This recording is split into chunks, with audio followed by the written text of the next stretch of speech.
Hello friends और welcome again आपका। देखिए लास्ट टाइम हम लोगों ने एसआई सिस्टम के बारे में पढ़ा था और उसमें हमने देखा था कुछ फंडामेंटल फिजिकल क्वांटिटी थी। ठीक है, mass, length, time, current, thermodynamic, temperature और amount of substance, luminous intensity. ठीक है जी, ये सब हमने पढ़े थे लास्ट टाइम। और लास्ट टाइम मैंने आपको जाते जाते प्लेन एंगल के बारे में बताया था और सॉलिड एंगल के बारे में बताया था। ठीक है, प्लेन एंगल के केस में मैंने आपको बोला था कि एंगल का जो यूनिट है, प्लेन एंगल का जो यूनिट है वो रेडियन होता है। ठीक है, आर ए डी भी लिखते हैं उसको। अब जब हम लास्ट टाइम मेरे से गलती हो गई थी। ठीक है, वहाँ पे मैंने लिख दिया था 180 डिग्री इजक्ल टू 2 पाई लिख दिया था गलती से। 180 डिग्री इजक्ल टू पाई होता है, पाई रेडियन। तो इसका मतलब ये है 180 degree is equal to pi radian. इसका मतलब 1 डिग्री इज इक्वल टू कितना हो गया, 180 पाई अपॉन 180 रेडियन। ठीक है जी। और अगर हमने 1 रेडियन निकालना हो तो 1 रेडियन किसके बराबर आता है, 180 degree by pi into degree. तो आप किसी भी चीज़ को सॉल्व कर सकते हो इससे। ठीक है, किसी भी क्या नाम बोलते हैं, कोई भी एंगल उसको चेंज कर सकते हो। जैसे अब हम आज कुछ एंगल्स चेंज करेंगे। ठीक है, 1/1 30 डिग्री। ठीक है, अब 1 डिग्री किसके बराबर होता है, 1 degree is equal to pi by 180। ठीक है, 1 degree is equal to pi by 180 radian. तो 30 डिग्री किसके बराबर हो गया, 30 डिग्री हो गया 30 इंटू पाई बाय 180 रेडियन। ठीक लिख रहा हूँ। ठीक है जी।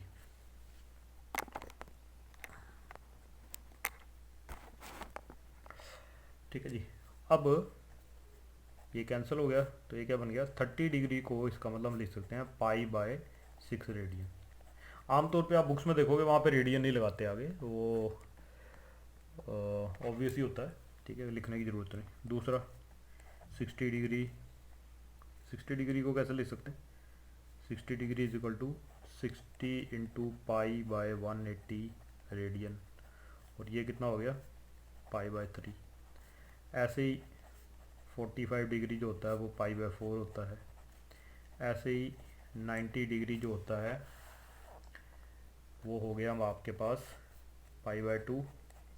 इसी तरीके से आप सॉल्व कर सकते हो 150 डिग्री, 120 डिग्री। ठीक है, ये आप खुद कर लेना सॉल्व। उसके बाद 270 डिग्री,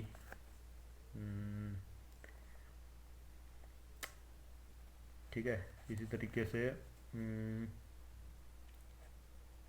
720 डिग्री। ठीक है, इनको आप लिख सकते हो कैसे, आप इसमें लिखो लगे इसमें, लेकिन ऐसा सिस्टम में जो यूनिट है इसका वो रेडियन ही है, बस ये याद रखना आपने। तो अगर हमने कहीं पे एंगल को मल्टीप्लाई करना है या किसी चीज़ से डिवाइड करना है या कुछ करना है, देखो साइन को साइन निकालना है फिर तो कोई दिक्कत नहीं है, फिर तो आप कोई भी यूज़ कर सकते हो। लेकिन क्या होता है कि कई के बाद जो है एंगल जो है ना वो हमें किसी इक्वेशन में पुट करना पड़ता है, तो तब आप कैलकुलेशन तभी कर सकते हो जब आपने इसको रेडियन में चेंज किया होगा। ठीक है, तो इस चीज़ का ध्यान रखना। चलिए ये तो हो गया अब हमारे पास। इसी तरीके से आप किसी भी एंगल को चेंज कर सकते हो। जैसे अब एंगल की आगे हम देखते हैं को एंगल के यूनिट। अब 1 डिग्री जो होता है it is equal to 60 minute. ठीक है, मिनट को ऐसे एक डैश लगा के लिख देते हैं, तो मैं यहाँ पे लिख देता हूँ 1 degree is equal to 60 minute. ठीक है, ये मिनट जो है ये वो घड़ी वाला मिनट नहीं है, ये एंगल का ही आगे और उसको आगे तोड़ सकते हैं हम। और 1 मिनट जो होता है it is equal to 60 second. यहाँ पे लिख देता हूँ 1 minute is equal to 60 second. ठीक है जी। तो इसका मतलब ये है, इसका मतलब ये है कि 1 डिग्री, 1 डिग्री में कितने मिनट हो कितने सेकंड हो गए, 3600 सेकंड। कैसे, 60 से 60 मल्टीप्लाई कर दो तो 1 डिग्री आ जाएगा। इसको आपने कभी नहीं भूलना। ठीक है, ये आपको यूज़ होगा। ओके जी। ठीक है जी। अब इसको आगे देखते हैं। जैसे अगर आपको किसी ने बोल दिया कन्वर्ट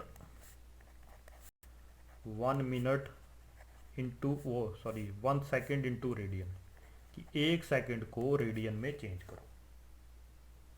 ठीक है जी, अब हम देखते हैं 1 degree is equal to 3600 second, तो इसका मतलब 1 second is equal to 1/3600 degree हो गया।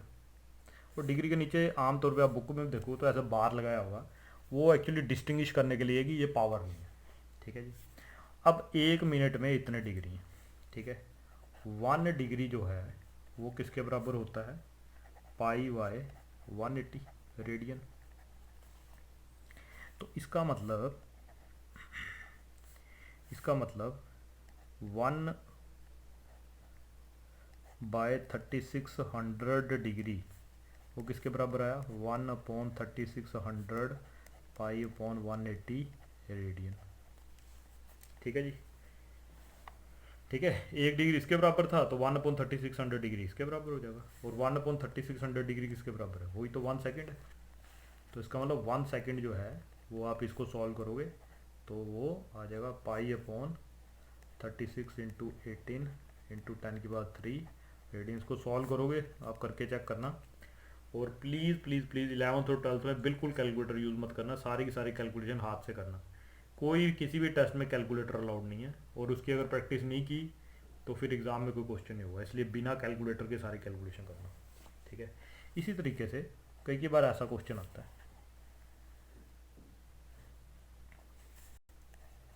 Convert 36 degree 20 minute into radian. अब वो कहता है कि इसको रेडियन में चेंज करो।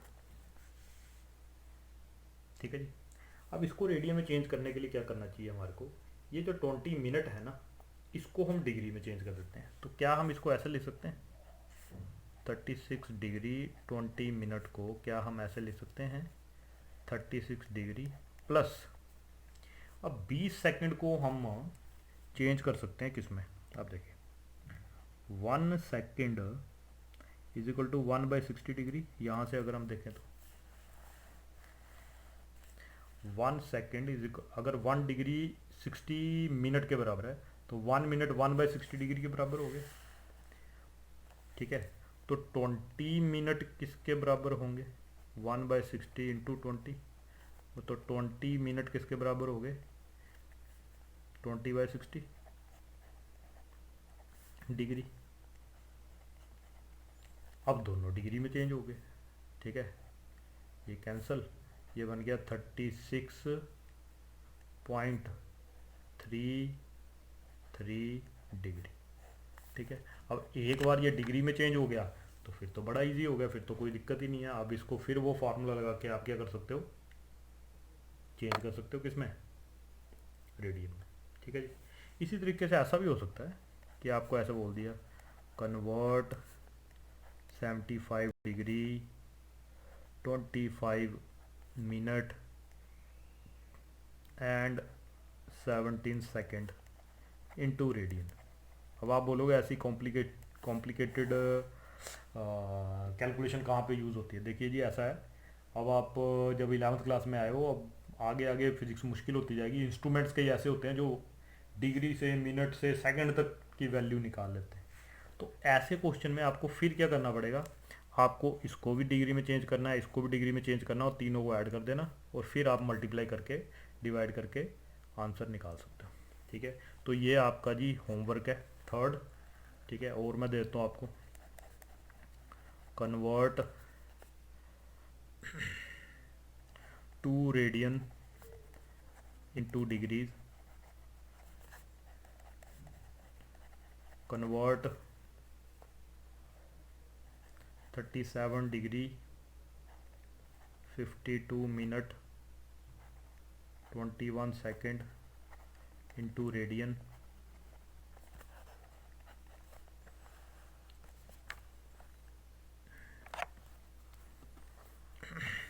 if theta1 is पहली रीडिंग है, is 36 degree 27 minute 15 second and theta 2 is equal to 20 degree 51 minute 37 second. Find theta 1 minus theta 2। ये बेटा 4 क्वेश्चन है, ये आपने करने हैं।